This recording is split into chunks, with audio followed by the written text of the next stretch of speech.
There is a specific kind of silence that only happens after you lose an empath, and if you have ever experienced it, you already know it is not like other silences.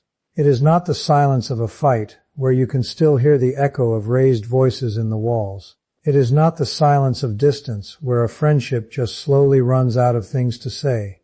It is a clean, total, engineered silence. One day they are checking on you, remembering the small things, showing up exactly when you need them. The next day, nothing, no explanation, no final argument to replay in your head and pick apart for clues. Just a door that used to be open, now locked from the inside, and you standing outside it, wondering what you did. Here is the part that surprises almost everyone this happens to. You did not do one big thing. If you had, you would at least have a story to tell. A screaming match, a betrayal, a lie that got caught. Something dramatic enough to justify the ending. But empaths rarely leave because of the dramatic thing. They leave because of the quiet thing, repeated so many times it stopped registering as a pattern to you, even while it was carving a groove into them with every single occurrence. And that contrast, the smallness of the cause against the totality of the consequence, is exactly why so many people never see it coming.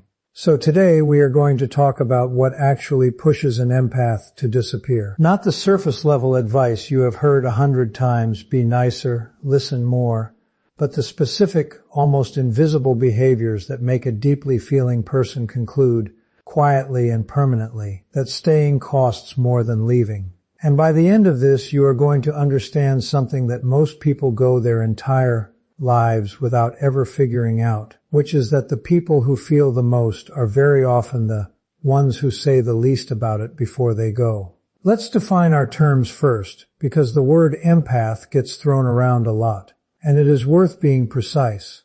An empath is not simply someone who is nice or someone who cries at commercials. An empath is someone whose nervous system is tuned to pick up on emotional signals most people miss entirely.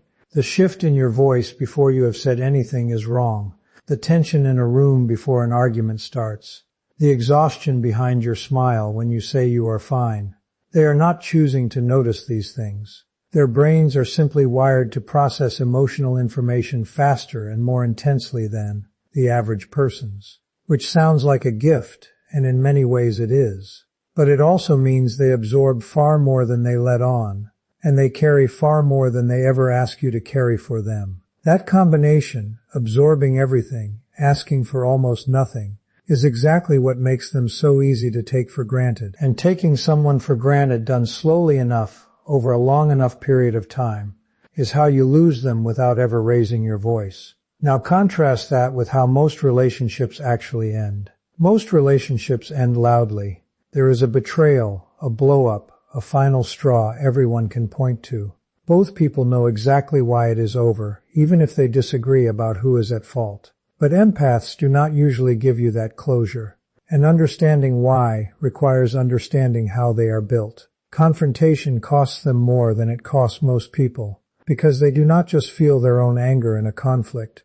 They feel your defensiveness, your hurt, your discomfort, all of it, simultaneously, on top of their own. So by the time an empath is finally ready to say something is wrong, they have often already tried, quietly, for months, sometimes years, in ways so subtle you never even registered them as attempts. A slightly shorter phone call, a joke about being busy that was not really a joke, a boundary stated once, gently, and never repeated, because repeating it and being ignored again hurt more than simply lowering their own expectations of you. These are not accidents.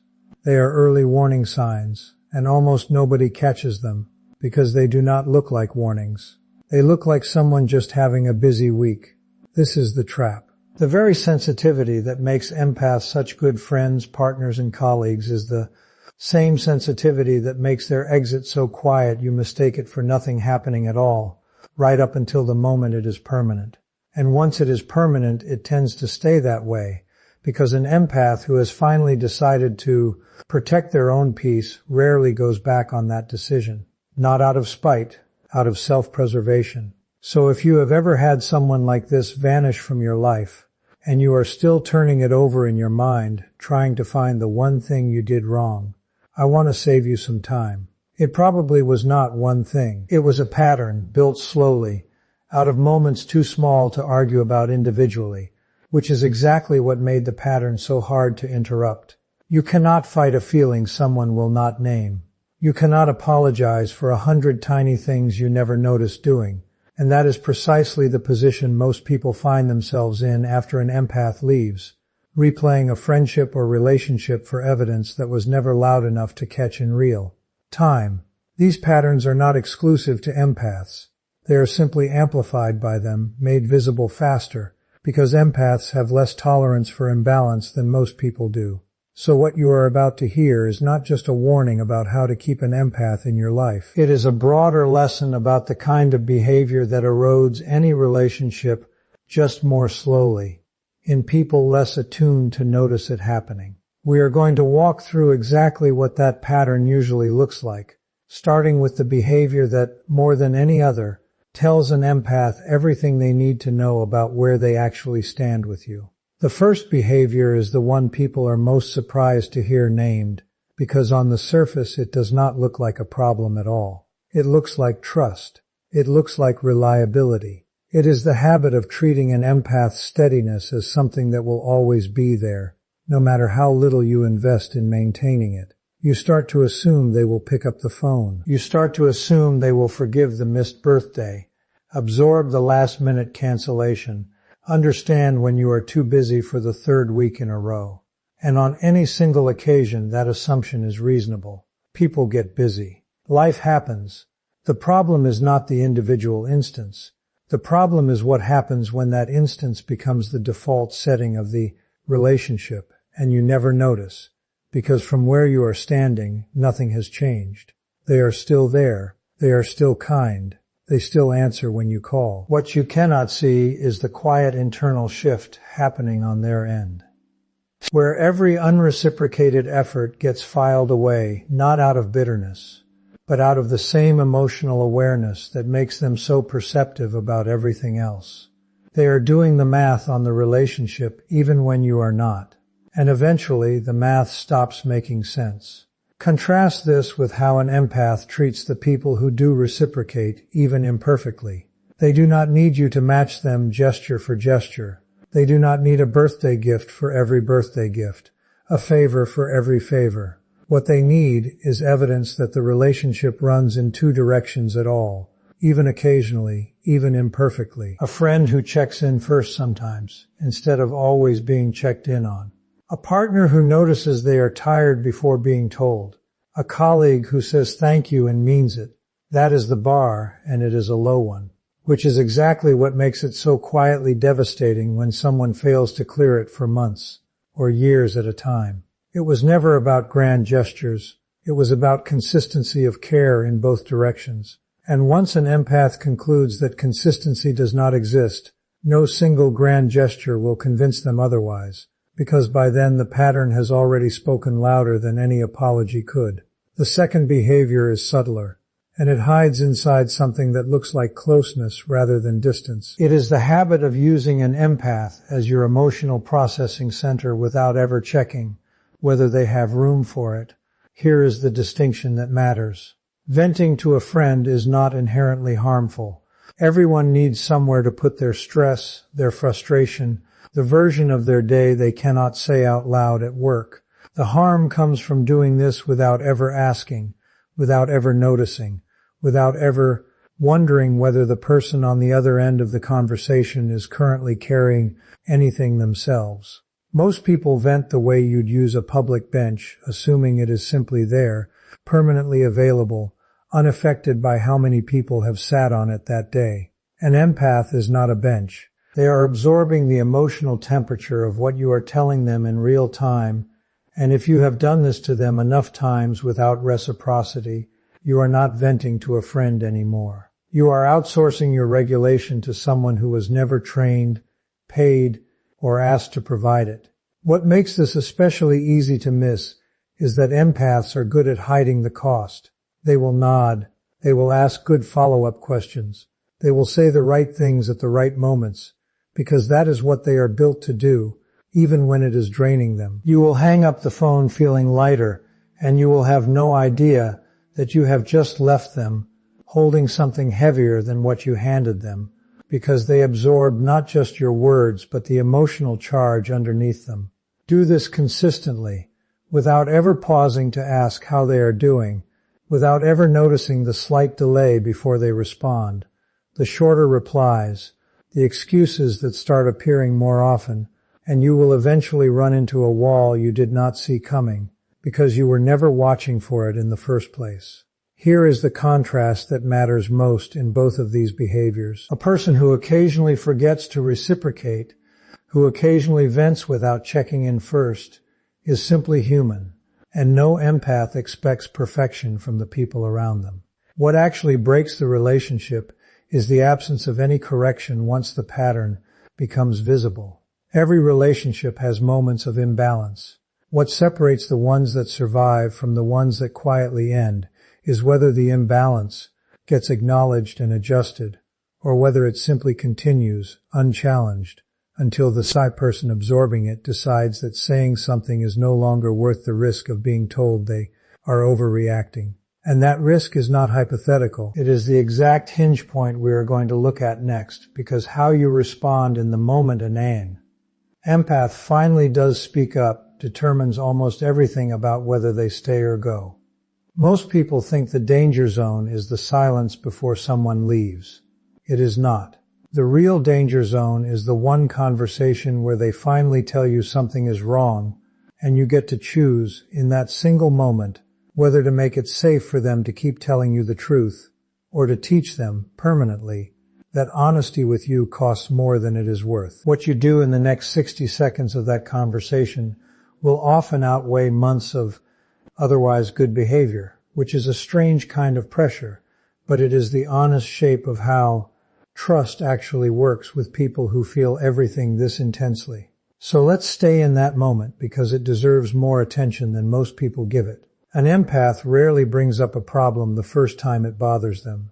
By the time they say something, they have usually already absorbed it, reasoned around it, given you the benefit of the doubt more than once, and decided the relationship is worth the discomfort of speaking up. That decision alone costs them something, because conflict, for a person wired to feel everyone's emotions in a room, is never just about the words being exchanged. It is about sitting inside your defensiveness, your surprise, your hurt feelings, all while trying to hold on to their own point long enough to finish the sentence. So when they finally say, "That actually hurt me," or "I need you to stop doing that," understand that you are not hearing the first complaint. You are hearing the last one before silence becomes the more attractive option. This is exactly why what happens in the next few seconds matters so disproportionately. There are two paths available to you in that moment, and they lead to completely different outcomes. One path sounds like curiosity. "Tell me more. I didn't realize that landed that way." The other path sounds like defense. "You're overreacting. I didn't mean it like that. Why does everything have to be a big deal with you?" Both responses might come from the exact same person on different days, which is worth sitting with for a second, because it means this is not really about whether you are a good or bad partner, friend, or colleague in some fixed sense. It is about which version of you shows up in the 60 seconds after someone tells you that you hurt them. Here is the part that makes the defensive path so much more damaging than people realize. It is not just that you failed to fix the original problem. It is that you added a second, larger problem on top of it, which is the message that their feelings are inconvenient to you. An empath who hears, "You're too sensitive," is not just being dismissed on that particular issue. They are being told that the entire mechanism by which they experience the world, the sensitivity that lets them show up for you the way they do, is something you consider a defect. And once someone hears that from you, even once, they start editing themselves around you. They stop mentioning the small hurts. They start pre-forgiving you before you have even done anything, just to avoid the conversation altogether, which looks, from the outside, like things getting better. It is actually the opposite. It is the sound of someone quietly checking out while still physically present. Contrast that with what happens when the curious path is chosen instead. When you respond to "that hurt me" with actual interest rather than defense, something remarkable happens to the relationship's foundation. The empath does not just feel heard on that one occasion. They learn something much bigger, which is that this relationship can hold honesty without collapsing. That lesson is rare, and it is valuable, because it is the exact thing most people in their life have failed to teach them. Most people, when confronted with their own impact, protect their self-image first and the relationship second. The people who protect the relationship first, who can hear "you hurt me" without needing to immediately prove they are not a bad person, are the ones empaths stay close to for decades, not because those people never make mistakes, but because mistakes with them do not carry the same risk of erasure. This brings us to boundaries specifically, because boundaries are where this entire dynamic gets tested most directly. Here is something counterintuitive about empaths and boundaries. They are usually terrible at setting them, at least at first. And this is not a contradiction of everything we have said so far. It is a direct consequence of it. Someone who feels your disappointment as intensely as their own has a much higher cost for saying no to you than the average person does. So when an empath finally does say, "I need space," or "please don't call after 9," or "I can't take on your stress on top of my own right now," understand that they have already run through dozens of silent negotiations with themselves before landing on those words. They did not arrive there lightly, and they are not asking you to renegotiate the boundary. They are asking you to respect the outcome of a process you never saw happen. This is where so many well-meaning people accidentally do the most damage. Not through cruelty, but through a kind of casual disregard that does not even register as disregard to the person doing it. Calling anyway because it felt urgent. Showing up anyway because you happened to be nearby. Bringing your crisis to them again the week after they said they needed space. Because surely this crisis is different. This one is important. Each of these moments feels small and justifiable from where you are standing. From where they are standing, each one is a data point confirming the same conclusion, that the boundary they worked up the courage to state meant nothing the moment it became inconvenient for you. And unlike most disagreements, boundary violations do not usually get revisited or renegotiated. They get absorbed, quietly, and added to a total that eventually tips the entire relationship over, not with an argument, but with a silence that arrives without warning, because as far as the empath is concerned, the warning already happened, and it went unheard. None of this means empaths expect flawless treatment, and it is worth saying that plainly before we move on, because it is easy to walk away from this thinking the standard is impossibly high. It is not.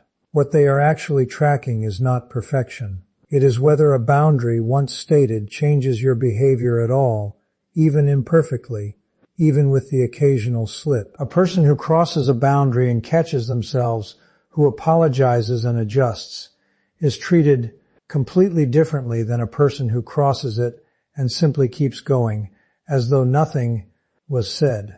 The difference between those two people is not the mistake itself. It is what happens immediately after it, and that pattern, repeated enough times in either direction, is what quietly decides whether this is a relationship an empath keeps investing in, or one they begin, without announcement, to let go of.